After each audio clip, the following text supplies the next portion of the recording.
History of Vancouver. Vancouver, Canada, has a diverse and rich history. Unique pioneers remember Indians for the Europeans, coast, and settlements, including Gastown and Stanley Park. Before the Europeans explored Vancouver, this zone was principally woods that were possessed by local native Indians.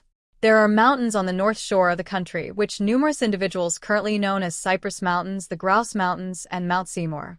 The environment here is calm, and there are a lot of characteristic assets. There are delightful oceans just as a tremendous shoreline. The history of Vancouver. For a very long time, about 10,000 years ago, local individuals lived on the site of Vancouver. José María Narváez, a Spaniard, arrived at the area through the route led by the ocean in 1791.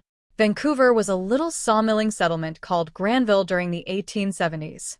It was joined as a city in April 1886 and was renamed to respect the English guide George Vancouver of the Royal Navy, who had investigated and overviewed the coast in 1792. A terrible fire only 2 months after the fuse demolished the city in under 60 minutes.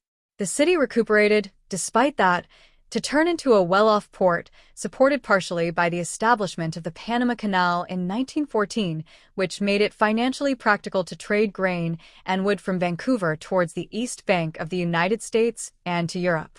In 1929, two huge rural areas toward the south, South Vancouver and Point Grey, merged with Vancouver, and its metropolitan zone turned into the third generally crowded in Canada. By the 1930s, Vancouver was Canada's significant Pacific coast port. After World War II, it formed into Canada's fundamental business center for exchange with Asia and the Pacific Rim.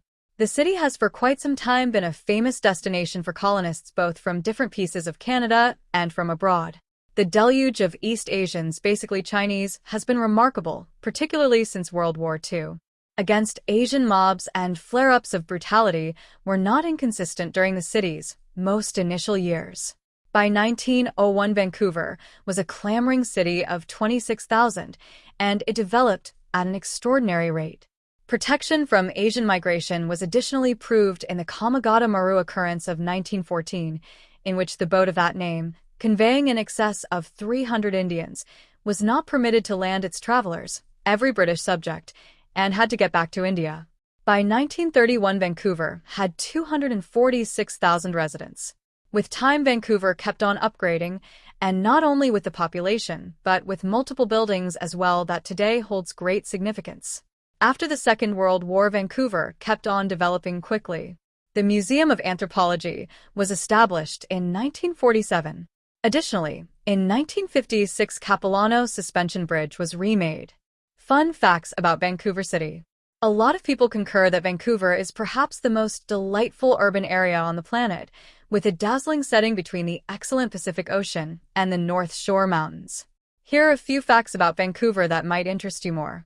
In TV production, Vancouver comes second after Los Angeles, and therefore it is known as the Hollywood of North. The cruise ship terminal of Vancouver is the fourth largest globally. Mostly, the ships head towards Alaska. The worldly popular one of the cosmetic treatments, Botox, which includes lip enhancements, was first invented in Vancouver. Vancouver has the 10th largest central park, named the Stanley Park. The region has the highest prices of real estate in Canada, and as well is known as the third least affordable real estate market. The population of Vancouver is 40% immigrants. Vancouver is one of the warmest cities in Canada, and it observes only 11 days of snowfall every year. Vancouver is a great attraction because of skiing. It has 3 mountains where they offer skiing, including Cypress Mountain, Grouse Mountain, and Mount Seymour. The population of Vancouver is around 2.1 million. Vancouver is great in summer. It is dark, dreary, and rainy in winter. Vancouver has the longest saltwater pool. It measures 137.5 meters, 451 feet. Conclusion. Vancouver, Canada, is surely a spot that is loaded up with bunches of diversity and culture. The variety comes from its diverse history that consists of 3 distinct, unmistakable groups.